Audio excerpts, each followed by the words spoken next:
अस्सलामुअलैकुम वरहमतुल्लाहि वबरकातुहू। दो बच्चों की माँ और गैर मुस्लिम से प्यार। आज हमारे मुसलमान समाज में, माशरे में ये बहुत ज़्यादा फैलता जा रही है। ये चीज़, लड़का हो या लड़की हो, ये गैर ईमान वालों से इस तरह के मामलात करने के बाद उनका अंजाम इतना ख़तरनाक होता है। और ये सच्चा वाक़या है और कहाँ का है, जो मुफ्ती एम कासमी साहब आगे वीडियो में बता रहे हैं। तो आप लोग इस वीडियो को ज़रूर देखें और वीडियो को शेयर ज़रूर करें। अगर मुफ्ती एम कासमी साहब का वीडियो आप देखना चाहते हैं तो हमारे डिस्क्रिप्शन में उनका लिंक डाल दिया हूं, आप उनका चैनल को ज़रूर देखें और मुफ्ती एम कासमी साहब को सपोर्ट ज़रूर करें। चलिए आप लोग को वीडियो दिखाते हैं।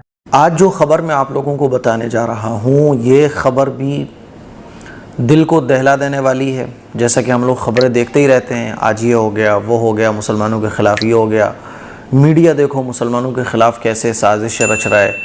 जब मुसलमान के हक़ में कोई बात होती है तो वहाँ मुसलमान का नाम भी नहीं लिया जाता, मुसलमानों के हक़ को दबाने की कोशिश की जाती है। और जहाँ एक पॉलिटिकल पार्टी को फ़ायदा देने की बात होती है तो वहाँ देखो कैसे हिंदू मुसलमान किया जाता है। तो ये रोना तो हम लोग सालों से रो रहे हैं। देखो, एक बात हमेशा याद रखें हम सब लोग कि हम जितने स्ट्रॉन्ग होंगे तो हमारा दुश्मन भी क्यों ना हो ना, वो भी हमारी रेस्पेक्ट करेगा अगर हम मजबूत हैं। और अगर हम कमज़ोर हैं तो फिर आप कितना ही रोना रोते रहो, कितनी ही आवाज़ें उठाते रहो, कितना ही कुछ करते रहो, आप कमज़ोर हो, आपकी कोई सुनवाई नहीं होगी। आज हम मुसलमान जो है ना, देखें, फाइनेंशियली कमज़ोर हैं, एजुकेशनली कमज़ोर हैं, मेडिकली कमज़ोर हैं, है ना। और आप देखें पॉलिटिकली बहुत कमज़ोर हैं, हर फील्ड में हम बहुत कमज़ोर हैं। तो आप कितना ही रोना रोते रहो, रोना रोने से कोई चीज़ ठीक नहीं होगी जब तक हम खुद को ठीक नहीं करेंगे।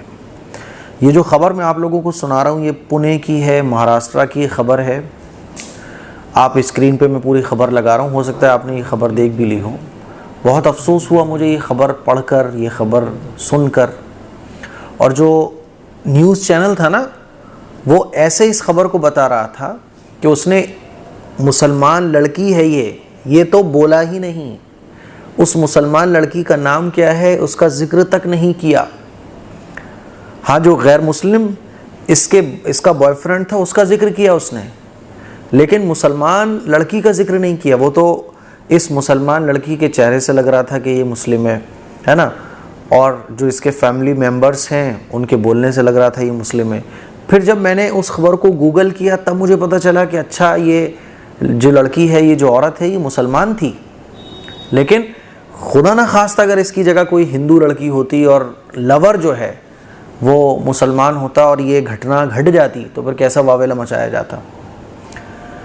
मेरे अजीज़ भाइयों, मेरी बहनों, इस तरह के वाक़यात क्यों पेश आते हैं उस पर मैं बात करूँगा ये ख़बर के बारे में आपको बताकर। शौहर से अनबन हो जाती है। अनबन हो जाना कोई अचंभे वाली बात नहीं है। अनबन हो गई शौहर से, ठीक है साहब, नहीं बन रही है तो आप अलग रहना शुरू कर दिया आपने, ठीक है, शौहर अलग है, आप अलग हो। अब क्या होता है कि इस बीच में एक गैर मुस्लिम, जिसका नाम जो ख़बरों में बताया गया है, स्क्रीन पे आप लोग देख सकते हैं, इसका नाम गजेंद्र है, इसके साथ इस लड़की का अफेयर हो जाता है। बातें शुरू हो जाती हैं। फिर ये आदमी क्या करता है कि इस लड़की को, इस औरत को किराए के मकान में अपने साथ रखने लगता है। अच्छा, इसके 2 बच्चे भी थे। किराए के मकान में ये गजेंद्र के साथ रहने लगती है।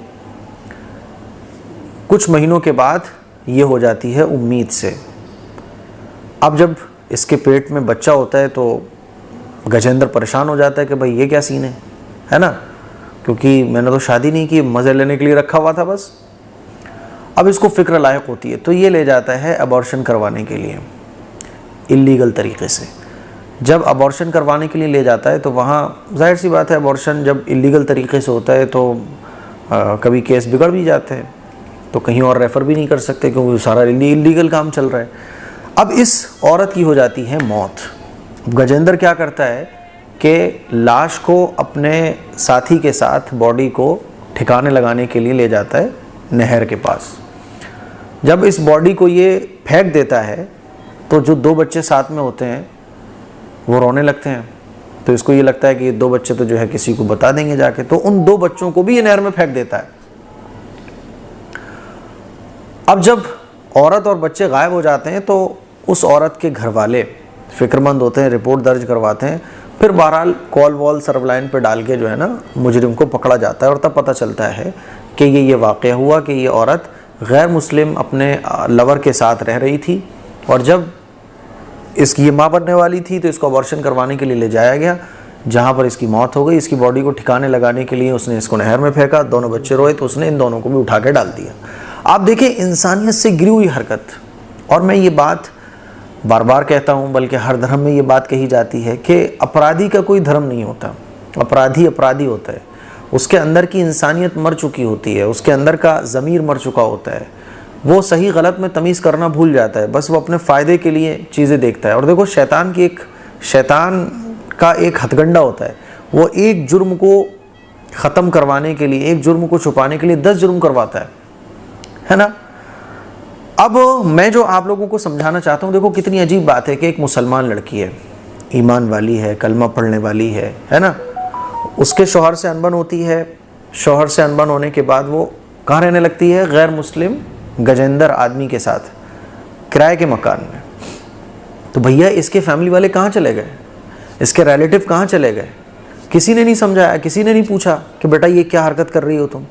किसी ने चलो उसके शौहर से अनबन हुई, वो परेशान होगी, जो भी हुई होगी, किसी ने भी एक बार प्यार से हाथ नहीं फेरा, किसी ने भी इस्लाम का दर्स नहीं दिया, किसी ने भी सब्र की तालीम नहीं दी, किसी ने भी हिम्मत ना हारने की तालीम नहीं दी, किसी ने भी उसके आंसू नहीं पहुंचे, उसके दुख में उसका सहारा बनने की कोशिश नहीं की। कहाँ चले गए थे सारे रिश्तेदार जो मरने के बाद अब निकल के आ रहे हैं? कहाँ चले गए थे वो? मेरे आज़ीज़ भाइयों, इस तरह के जो वाक़यात आते हैं उसमें मेन जो रोल होता है वो इस्लामी तालीमात ना होने का होता है। इसलिए अपने बच्चों को शुरू से इस्लामी तालीम में मजबूत करो, फिर वो ओवैसी बनेगा, फॉरेन कंट्री से पढ़ के आएगा, है ना, लेकिन अपने इस्लाम पे मजबूत रहेगा, अपने हुकूक को वो जानता होगा, वो गलत के साथ समझौता नहीं करेगा। क्यों नहीं करते हम लोग? तो सबसे बुनियादी चीज़ है कि अपने बच्चों को इस्लामी तालीम में, अकायद में मजबूत करोगा। बात समझ आ रही है?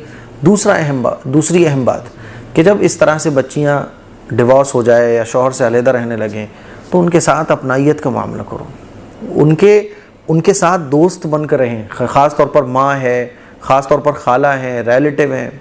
आप याद रखो कि अगर ये औरत गलत ट्रैक पर गई है तो वो अकेली मुजरिम नहीं है, बल्कि इसके साथ साथ जितने भी उसके घर वाले हैं जिन्होंने उसकी फ़िक्र नहीं की, जिन्होंने उसके ईमान की फ़िक्र नहीं की, उसकी दुनिया और आखिरत की फ़िक्र नहीं की, वो सब के सब मुजरिम कहलाएंगे।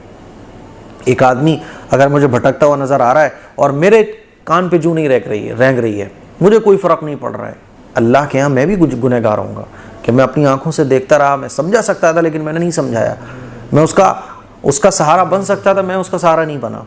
और तीसरे नौजवान लड़के, वो मर्द हजरात जो रिश्तों को सिर्फ इसलिए रिजेक्ट करते रहते हैं कि साहब आप अपने आप को अफलातून समझते हो तो आपको अफलातून लड़की चाहिए, आप अपने आप को बहुत हाईटेक समझते हो तो आपको बहुत हाईटेक लड़की चाहिए। इसके लिए वो नौजवान लड़के, मर्द हजरात भी जिम्मेदार हैं जो तलाक़शुदा औरतों से शादी करना नहीं चाहते। आज कितनी तलाक़शुदा औरतें जो अपने घरों में बैठी हुई हैं, जब वो उन औरतों को लगता है कि ना तो घर वाले सहारा बन रहे हैं, ना कोई दुख में कोई साथ दे रहा है, तो एक गैर मर्द आता है और वो बड़े बड़े ख्वाब दिखाता है, सहारा बनने के लिए मोहब्बत का इजहार करता है, तो लड़कियां बहक जाती हैं, कदम बहक जाते हैं। तो इसीलिए हम सब गुनहगार हैं इस चीज़ में कि ऐसे ख़वातीन के बहकते हुए कदमों को हमने क्यों नहीं रोका। और मैं अपनी तमाम बहनों से कहना चाहूँगा, कोई नहीं रोक रहा है, कोई तुम्हारी फ़िक्र नहीं कर रहा है, कोई तुम्हारी नहीं सुन रहा है, अल्लाह तो तुम्हारी सुन रहा है ना। दुनिया जैसी भी है कट जाएगी लेकिन आखिरत नहीं कटेगी, इसीलिए अपनी आखिरत की फ़िक्र कीजिए। और तमाम ही इंसानों से मैं कहना चाहता हूँ, अपने इंडियंस भाइयों से, हिंदू मुसलमान सिख ईसाई सबसे कहना चाहता हूँ कि देखो अपराधी अपराधी होता है, उसको हिंदू मुसलमान के चश्मे से देखना बंद करो जैसे कि न्यूज़ चैनल वाले आजकल करते हैं। खुदा के लिए नफ़रतों को ख़त्म करो। जुर्म होता है, चाहे हिंदू का बच्चा करे चाहे मुसलमान का बच्चा करे। तो यह ख़बर पढ़ने के बाद मुझे बहुत अफसोस हुआ। ऐसे वाक़यात, सिर्फ इन ख़बरों को सुन के आप रोना रो दो, इससे हल नहीं निकलेगा। इसके लिए आपको मेहनत करना पड़ेगी। आप शादी करने जा रहे हो, आपको पता है कि ये औरत बेचारी तलाक़शुदा है, इसकी तलाक़ होने वाली है ना, अब ये बेसहारा है, उसका सहारा बन जाओ आप, अल्लाह आपको खूब नवाजेगा। मुझे उम्मीद है मेरी ये बातें आपको समझ आई होंगी। इसको शेयर करें, दूसरों तक पहुँचाएँ। अस्सलामु अलैकुम व रहमतुल्लाहि व बरकातहू।